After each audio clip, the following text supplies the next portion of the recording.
आप इतने परेशान क्यों दिखाई देते हैं? परेशान तो रहूंगा ना पार्वती, आखिर एक बेटी का बाप जो ठहरा। पार्वती, अब उसके हाथ पीले करने का समय आ गया है। पर हमारी आनंदी तो अभी सिर्फ 9 साल की है। उसके अभी पढ़ने, लिखने और खेलने कूदने के दिन है। देख पार्वती, लड़कियां पराया धन होती हैं। जितना जल्दी इन्हें घर से विदा कर दे उतना अच्छा है। कल से आनंदी की पढ़ाई लिखाई It's a message for the girl education. Please parents. पर बापू, इसमें मेरी क्या गलती है? आप मुझे पढ़ाई करने क्यों नहीं देते?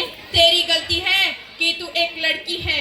लड़का होती तो क्या बापू, लड़का होती तो क्या? ए लड़की, ज्यादा जबान ना चला, नहीं तो जबान हलक से खींचकर बाहर निकाल दूंगा। बापू, मैं पढ़ लिख कर कुछ बनना चाहती हूँ। मेरी पढ़ाई को ना रोको। आनंदी, तुझे पढ़ना है तो पढ़, लेकिन सारी उम्र बाप की छाती पर यूं बोझ बनकर ना बैठ। पर बापू, अभी तो मेरी उम्र पढ़ाई लिखाई की है। मुझे पढ़ लिख कर डॉक्टर बनना है। पढ़ाई पढ़ाई पढ़ाई, आज तो तेरी इन किताबों का काम तमाम करके ही छोड़ूंगा। ये ले। नहीं बापू, मत फाड़ो बापू, मत फाड़ो। हट छोरी।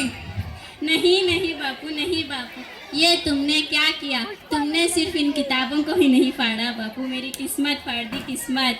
ये कॉपी किताबें ना सिर्फ लड़कों के हाथ में अच्छी लगती है, लड़कियों के हाथ में तो सिर्फ मेहंदी अच्छी लगती है, मेहंदी।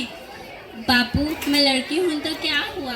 लड़का लड़की तो दोनों हमारे आंखों के समान होते हैं। चुप कर आनंदी, यह एहसान मान की तू अब तक जिंदा है। कहीं बचपन में गला दबाकर मार दिया होता तो यह तेरी बकबक नहीं सुननी पड़ती आज। पर बापू, मुझे चूल्हा जलाना अच्छा ना लागे है। देख लड़की, जितना जल्दी हो तू चूल्हा जलाना सीख ले, उतना अच्छा है तेरे लिए। और हाँ, तेरा ब्याह होगा, वो भी कल के कल। अबला जीवन है तुम्हारी यही कहानी, आंचल में है दूध और आंखों में है पानी। मुझे माफ़ कर दे बेटी, तेरे बापू के जिद के आगे मेरी एक न चलेगी। मुझे माफ़ कर दे बेटी, मुझे माफ़ कर दे। तो इस प्रकार 9 वर्ष की छोटी उम्र में आनंदी का विवाह गोपाल राव जोशी से हो जाता है। बाल विवाह एक लड़की के लिए खब्र खोदने के बराबर है। इस कलंक को समाज से मिटाना होगा। 5 वर्ष बाद आनंदी 14 साल की हो जाती है और उसके घर एक शिशु ने जन्म लिया है। और आगे क्या होता है देखते हैं।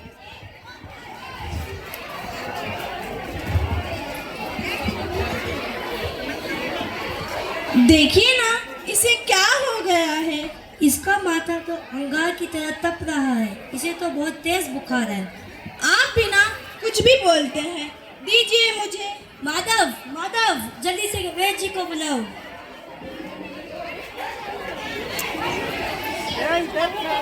ये तुम क्या कर रही हो आनंदी? भगवान की विभूति लगा रही हूँ। बंद करो आनंदी, ये सब अंधविश्वास है।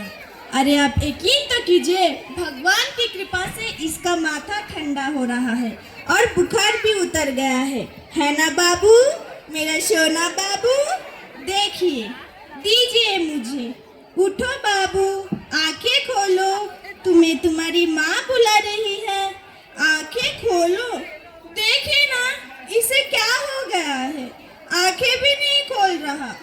आंखें खोलो बेटा, आंखें खोलो। देखिए ना, इसे कल रात से बहुत तेज बुखार है।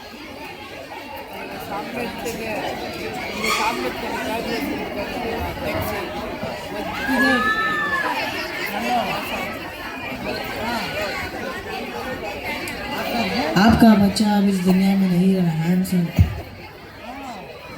आनंदी, हमारा बेटा कभी आके नहीं खोलेगा। नहीं, ऐसा नहीं हो सकता। मेरे बेटे को मुझसे कोई नहीं छीन सकता, कोई नहीं। पागल मत बनो आनंदी। माधव, माधव, आनंदी, बंद करो अपना पागलपन। भगवान ने मेरा बच्चा छीन लिया।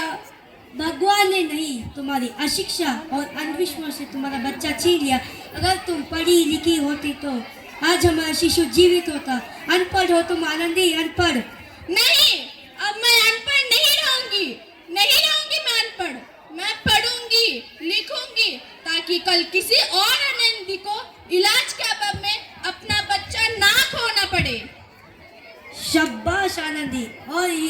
अपराध के लिए प्रायश्चित भी है।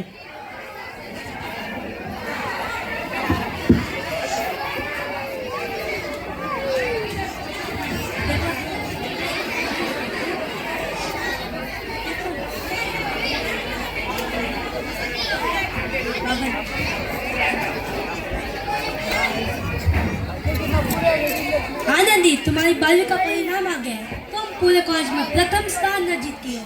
तुम्हारी मेहनत रंग लाई है। तुम्हें शिक्षा स्कॉलरशिप मिली है। पहले तुम्हारी अमेरिका जाने की टिकट। मुझे शिक्षा स्कॉलरशिप मिल गई, मैं अमेरिका जा रही हूँ, पर यह सब मैं अकेले कैसे कर पाऊंगी? आनंदी, अपने आप को इतना कमजोर मत समझो। तो फिर इतने पढ़ने लिखने का क्या फायदा? गंवार कहीं की? गवार नहीं हूँ मैं, गवार।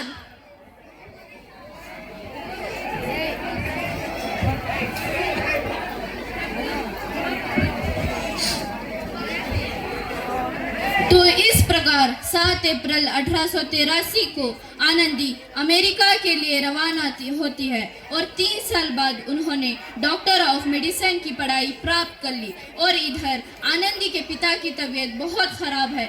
आगे क्या होता है देखते हैं।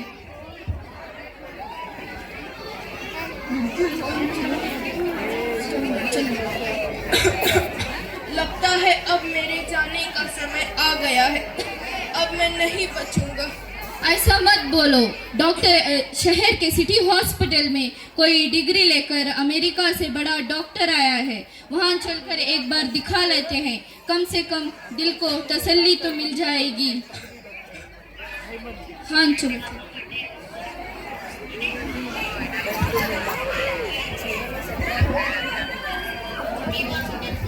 इस मरीज की हालत तो बहुत ही खराब है।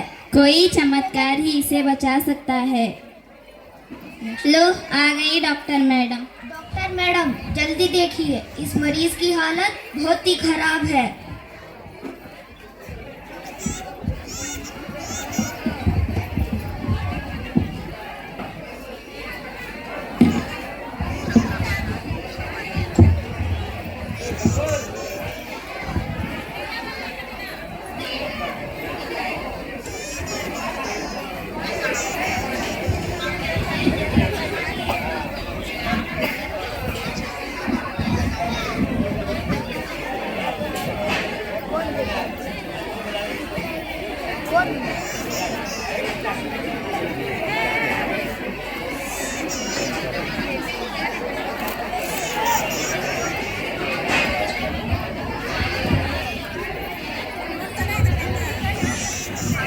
बधाई हो, आपके पति आप बिल्कुल ठीक है, चिंता मत कीजिए।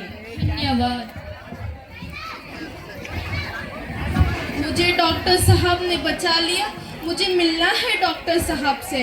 डॉक्टर साहब नहीं, डॉक्टर मैडम। बोलो डॉक्टर मैडम, इन्होंने ही तुम्हें जीवन दान दिया है। मौत के मुंह से आपको बचाया है डॉक्टर मैडम ने। लो आ गई डॉक्टर मैडम, मिल लो उनसे।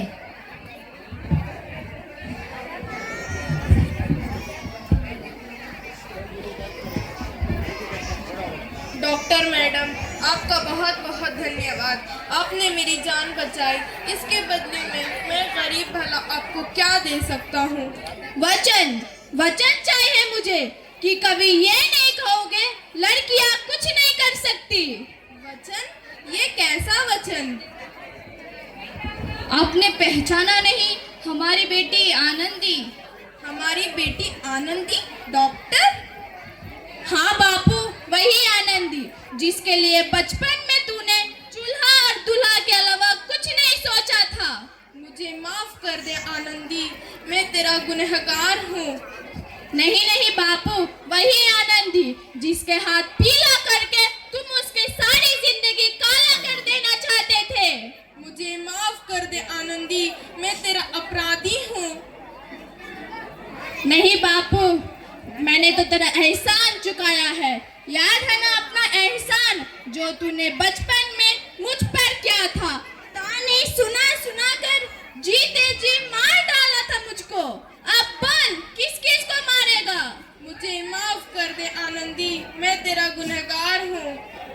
बापू, अपने ही तो बोला था किताबें सिर्फ लड़कों के अच्छी लगती है। लड़कियों के हाथ में तो सिर्फ मेहंदी, लड़कों और लड़कियों में फर्क करना तो आंखों के फर्क करने समान है। एक का पढ़ना दूसरे का ना पढ़ना सामाजिक अंधकार है बापू, सामाजिक अंधकार। उपकार मांगता हूँ तुझ जैसी बेटी का, जिसने सारी उम्र मुझसे कुछ ना मांगा तो सिर्फ बराबरी का दर्जा, वरना सच तो ये है कि मैं तेरी माफ़ी के भी लायक ना हूँ। मुझ जैसा बाप तेरी बराबरी कर सके उसके भी लायक ना हो। बापू। तो इस प्रकार आनंदीबेन जोशी अपनी मेहनत और अटूट इरादे से न केवल भारत की पहली डॉक्टर महिला बनी, बल्कि उन लड़कियों के लिए सुनहरा रास्ता दिखा गई जो जीवन में कुछ करना चाहती थी। आनंदीबेन जोशी पहली भारतीय महिला थी जिन्होंने डॉक्टरी की डिग्री प्राप्त की थी। आनंदीबेन जोशी का व्यक्तित्व महिलाओं के लिए प्रेरणा स्रोत था। जब उन्होंने डॉक्टर बनने का निर्णय लिया था तो उनके समाज में काफ़ी आलोचनाएं हुई थी। आनंदीबेन जोशी एक दृढ़ महिला थी और उन्होंने आलोचनाओं के तनिक भी परवाह नहीं की। आनंदीबेन जोशी सारी महिलाओं के लिए भविष्य में मिसाल बन गई थी।